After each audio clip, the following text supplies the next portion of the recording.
Salut, c'est Arnaud. Alors aujourd'hui je fais une vidéo pour donner suite à ma seconde vidéo sport de combat et musculation, donc qui t'explique pourquoi tu dois faire de la muscu lorsque tu es pratiquant de sport de combat. Donc maintenant on va partir du principe que tu as envie de commencer la muscu mais que tu sais pas par où commencer, il y a trop d'exercices. Donc je vais te donner les gros exercices principaux pour commencer en musculation, donc les exercices dits de base. I catch your eyes, try not to smile. I check your style, I feel your vibes. Alors premier exercice de base que je te conseille, du développé couché, donc exercice polyarticulaire par excellence. Donc comme tu peux le voir ici, je l'exécute avec haltère, mais il peut également s'exécuter avec barre. Ça dépendra de ton ressenti, de ta morphologie et de tout un tas de raisons que tu arriveras à déterminer progressivement au fil de tes entraînements.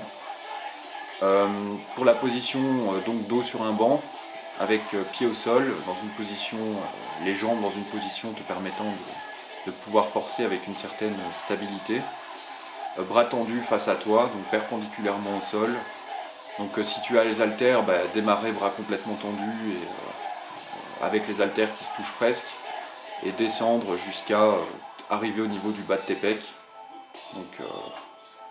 Donc si tu sens que ça tire un peu trop au niveau de tes tendons, au niveau des épaules, de tes insertions tendineuses, etc., ne descends pas trop parce qu'on se fait très vite un arrachement tendineux dans le bas du mouvement. Et ensuite, tout simplement refaire une poussée vers le haut. Donc cet exercice est vraiment un exercice qui va mobiliser de grands groupes musculaires, donc pectoraux, épaules, triceps. C'est un exercice qui va beaucoup t'aider pour les sports de combat. Ça pourra améliorer ta puissance de frappe. Bien entendu, je te donnerai dans une autre vidéo des explications te permettant de faire ce développé couché de façon plus spécifique, correspondant encore plus à la pratique des sports de combat. Mais donc voilà, c'est le premier exercice que je te conseille. Alors deuxième exercice de base que je te conseille, du rowing. Donc c'est un exercice qui va te permettre de développer ton dos en épaisseur. Donc il aura un travail complémentaire au travail des tractions qui quant à elles développeront ton dos en largeur. Donc comme tu peux le voir ici, il faut avoir les jambes légèrement fléchies, pencher ton buste en avant entre 90 et 145 degrés par rapport au niveau du sol, ton bas du dos légèrement cambré, ou droit mais en tout cas jamais arrondi. Donc tu dois resserrer les omoplates durant tout le mouvement et il faudra effectuer un mouvement d'épaule, donc d'avant en arrière, qui te permettront de mieux localiser l'effort au niveau de ton dos. Donc tu dois avoir les bras tendus dans le bas du mouvement, c'est pour ça qu'il faut que tes mains soient en prise pronation, donc avec tes paumes vers le sol et non pas le contraire. Car lorsque tu fais une prise supination dans le bas du mouvement, lorsque tu es dans la zone d'étirement, tes biceps sont dans une position trop vulnérable, donc tu pourrais t'en déchirer un assez facilement. Donc pour cette raison, tu dois faire ce mouvement avec les mains en prise pronation, donc bras tendus, et remonter la barre jusqu'au niveau de ton nombril en contractant intensément les muscles de ton dos durant 1 à 2 secondes afin de favoriser la contraction. Donc il faut savoir que c'est un exercice qui va te permettre de développer les trapèzes inférieurs et les grands dorsaux très forts et en épaisseur.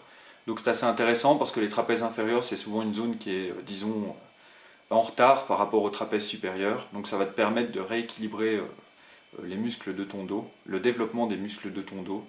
Donc dans cet ordre d'idées, c'est encore un exercice qui va te permettre à long terme de limiter certaines blessures, l'arrivée de certaines blessures. Donc c'est un très bon exercice que je conseille. Troisième exercice de base que je te conseille, les tractions, qui comme je l'ai dit précédemment auront donc un travail complémentaire au travail du rowing. Le rowing va donc développer ton dos en épaisseur, les tractions quant à elles développeront ton dos non pas en épaisseur mais en largeur. C'est donc très important de pratiquer ces deux exercices. Donc les tractions ici tu peux voir que je les effectue avec élastique, mais c'est pas obligatoire, je fais ça comme une technique de progression.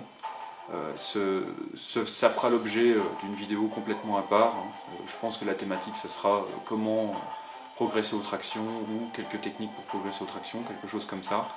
En tout cas voilà, tu dois avoir les bras tendus, les épaules basses, les omoplates resserrées l'une contre l'autre, ça c'est déjà la position initiale. Une fois que c'est fait, tu dois monter les bras, donc plier les bras et essayer de te monter à la force non pas des biceps mais plutôt des dorsaux dans l'idéal. C'est pour ça d'ailleurs qu'il y a cette position de base importante à avoir, c'est-à-dire épaules basses et omoplate resserrée. Ce sont des choses qui vont favoriser le recrutement non pas des biceps mais plutôt des grands dorsaux. Donc la zone que tu dois atteindre, ce n'est pas forcément de passer la traction au niveau du menton. Ça c'est si tu veux vraiment boucler une traction, disons de type lambda, comme tu pourras en avoir lorsque tu passes des tests militaires, etc. Ici on parle d'une traction de bodybuilding, donc qui aura pour but de développer tes grands dorsaux. Donc dans cet ordre d'idées, la chose qui va déterminer l'amplitude de ton effort, l'amplitude de ton mouvement, ça va être tout simplement le recrutement musculaire de tes grands dorsaux. Donc lorsque le recrutement de tes grands dorsaux va diminuer au fil de la montée, eh bien tout simplement ça voudra dire que tu n'as pas besoin de monter si haut. Donc pour ma part, je fais les tractions plutôt dans le bas du mouvement jusqu'à environ atteindre la barre avec les yeux. Je sais forcément monter plus haut, mais c'est des choses qui vont générer à terme des pathologies au niveau des épaules et qui n'ont pas grand intérêt pour la raison, vu la raison pour laquelle je pratique ces tractions. Donc voilà, mais bon, comme je l'ai dit, je donnerai toutes les spécificités de cet exercice dans une prochaine vidéo. Quatrième exercice que je te conseille, les relevés de bassin à la barre fixe. Donc comme tu peux le voir, je prends position dos au mur. Je m'accroche à la barre avec les mains en prise pronation, donc paume vers l'avant, vers le mur d'en face. Donc tu dois te mettre en position comme si tu étais assis. Donc il faut imaginer une chaise en dessous de toi. Donc ton corps doit former deux angles droits, un peu comme un Z. Donc tu dois avoir un angle droit au niveau de tes genoux et un au niveau de ton bassin. Donc ça c'est la position initiale. Ensuite, tu vas devoir t'enrouler à la force du bas de tes abdominaux. C'est très important d'enrouler ta colonne. Donc, il faudra que tes genoux ou le haut de tes cuisses, enfin le bas de tes cuisses du coup, atteignent ton torse. Une fois que ceux-ci seront en contact, tu pourras redescendre dans la position initiale.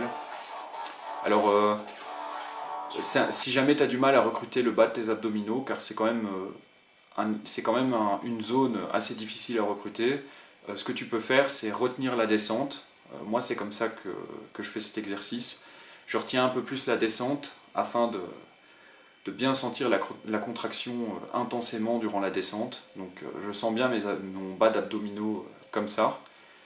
Tu peux également, éventuellement, si tu veux, tendre les jambes durant la descente. Donc, ce sont des variantes plus difficiles, mais le fait de faire ça, ça va justement te faire ressentir intensément les abdos, ce qui est le but. Tu peux voir aussi que durant l'effort, j'ai effectué des mouvements latéraux, donc c'est un peu dans le but de développer les obliques durant le travail, donc je fais des variantes comme ça. Mais bon, donc voilà, c'est un très bon exercice pour développer ton bas des abdominaux, qui est souvent une zone musculaire en retard, donc je te le conseille vivement. Alors, cinquième exercice, les dips, qui est un mouvement de poussée qui va te permettre de recruter de grands groupes musculaires, les mêmes que ceux du développé couché, donc à savoir les pectoraux, les avant d'épaule et les triceps. Alors tu vas devoir te munir de deux barres parallèles que tu tiendras fermement avec les mains en position de prise neutre, donc les pouces vers l'avant. Les jambes seront fléchies vers l'arrière et inutilisées durant toute la durée de l'exécution. Tu vas devoir commencer l'effort, donc le mouvement bras tendus. Et le but sera de fléchir les bras jusqu'à ce que ceux-ci atteignent un angle formant 90 degrés plus ou moins au niveau des coudes et te redresser jusqu'à avoir de nouveau les bras tendus. Alors à savoir que tu peux modifier l'inclinaison du buste pour faire varier l'effort sur certaines zones musculaires plutôt que sur d'autres. Donc à titre d'exemple, si ton buste est fort penché en avant, tu vas plutôt recruter les pectoraux et les avant d'épaule. Et si ton buste est fort penché en arrière, tu vas naturellement plus recruter les triceps. Donc c'est un paramètre sur lequel que tu pourras influencer d'autant plus en te lestant, donc en ajoutant une surcharge, une charge qui te permettra de t'alourdir et de rendre l'effort plus intense. Ça c'est quand tu auras pris du niveau. Tu pourras par exemple te mettre un haltère au niveau des tibias qui te permettra de redresser le buste vers l'arrière et donc de faire porter plus l'effort sur les triceps, ou au contraire de mettre des chaînes à l'avant de ton cou qui te permettront de te pencher plus en avant, ce qui te fera recruter naturellement plus tes avant d'épaule et tes pectoraux. J'ai vu une fois une vidéo de Dwayne Johnson qui utilisait cette technique. Donc voilà. Donc ça c'est le 5e exercice que je conseille. Alors en 6e exercice, le soulevé de terre, ou aussi appelé deadlift, donc qui consiste à, comme tu peux le voir, à soulever une charge située au sol, juste devant toi, à la force de tes jambes et de ton dos. Donc au niveau du positionnement, jambes écartées d'une largeur approximative à celle de tes clavicules. Tu dois t'accroupir pour ramasser la barre au sol. Donc tu dois être très important, tu dois veiller à avoir une bonne position au niveau de ton dos. Donc le bas de ton dos devrait être droit ou très légèrement cambré, mais jamais arrondi, durant toute la durée de l'effort. Donc tu devras soulever la barre à la force de tes jambes et de ton dos simultanément, et pas l'une et puis l'autre, ou seulement l'une des deux. Ce serait une très mauvaise idée de placer par exemple tout le poids uniquement sur ton dos, sans forcer avec les jambes, car sinon c'est la porte ouverte à la blessure. Donc veillez durant toute l'exécution du mouvement à longer tes jambes avec la barre, afin que le poids n'aille pas trop vers l'avant, ce qui encore une fois serait risqué pour ton dos. Donc c'est un très bon exercice que je te conseille de pratiquer pour développer tes jambes, l'entièreté de tes jambes. Également ta ceinture abdominale, comprenant également les lombaires. Donc ça a beaucoup musclé les lombaires, mais également les dorsaux. Donc c'est un très bon exercice qui va t'apporter du maintien et qui va muscler ta ceinture abdominale en puissance, ce qui est assez intéressant. Maintenant il est très risqué, donc à pratiquer très prudemment, en privilégiant la technique plutôt que le poids soulevé. Alors en 7e exercice de base, je te conseille le squat, qui est un autre gros exercice polyarticulaire incontournable. Cet exercice va mobiliser les abdominaux, les fessiers, les cuisses, les mollets, donc toutes les jambes, tous les muscles de la jambe et tes abdos. Ça en fait donc un exercice extrêmement éprouvant à faire. À savoir que pour le positionnement, donc tu dois avoir tes jambes écartées d'environ la largeur de tes épaules, tes pointes de pied légèrement orientées vers l'extérieur. Ton dos devra rester droit ou légèrement cambré durant toute la durée de l'exécution, mais surtout pas arrondi. Tu devras veiller à faire attention à ton regard, donc essaye de regarder par exemple une bordure de ton plafond, face à toi mais au-dessus, afin de ne pas piquer du nez. Ça va naturellement t'aider à garder ton dos droit durant l'effort, car le squat est un exercice où on a tendance naturellement à piquer du nez si on ne le fait pas. Donc c'est très important ce conseil du regard à appliquer, afin de ne pas mettre de contraintes inutiles sur ton dos. Durant la descente, tes genoux ne pourront jamais rentrer, au contraire ils devront légèrement s'écarter, et l'amplitude, la grandeur de ta descente dépendra de beaucoup de paramètres, de ta souplesse, de ton habitude à pratiquer cet exercice, etc. Je te conseille d'apprendre progressivement à le faire avec peu de poids, voire sans poids, et une fois que tu auras maîtrisé la technique, de seulement commencer à charger. En tout cas, c'est un autre exercice incontournable que je te conseille de pratiquer. Et on en arrive au dernier exercice que je te conseille, à savoir les fentes. Néanmoins, je ne conseille pas à tout le monde de pratiquer cet exercice. Je ne conseillerais qu'aux gens ayant du mal à recruter leurs ischio-jambiers durant les squats. Si comme moi, durant un squat, tu ne travailles que tes fessiers et tes quadriceps et que tu ne ressens pas bien tes ischio-jambiers, c'est souvent une question de morphologie, et bien dans ce cas-là, je te conseille fortement de pratiquer les fentes également. Alors les fentes, il faut savoir que si tu fais un mouvement très ample, donc tu fais une très grande enjambée, et que ta jambe arrière est très tendue, tu pourras potentiellement fortement mettre l'accent sur tes ischio-jambiers. Néanmoins, pour pouvoir faire ça, tu devras avoir une certaine expérience du mouvement et être habitué à charger un petit peu. Enfin, ce n'est pas du jour au lendemain que tu pourras faire cette exécution-là sans risquer de te déchirer un muscle. Donc c'est un exercice qu'il convient d'augmenter l'amplitude progressivement. Donc au niveau de l'exécution, comme tu peux le voir, tu démarres jambes tendues, ensuite tu fais une grande enjambée, donc on appelle une enjambée d'astronaute, on entend souvent. Donc ta jambe de devant devra se fléchir jusqu'à atteindre un angle de 90 degrés. Durant tout l'exercice, ton buste devra rester droit, ou un petit peu cambré, mais en tout cas jamais arrondi, comme pour le squat. Ta jambe arrière, donc si tu débutes, elle devrait mieux être fléchie, et sinon tu pourras potentiellement de plus en plus la tendre durant l'effort. Alors tu peux faire un côté et puis l'autre, toute une série d'un côté ou toute une série de l'autre, ou sinon tu te mets au début d'un couloir par exemple et tu fais une enjambée après l'autre, gauche, droite, et là tu auras vraiment l'impression de faire cette démarche d'astronaute qui caractérise un peu cet exercice.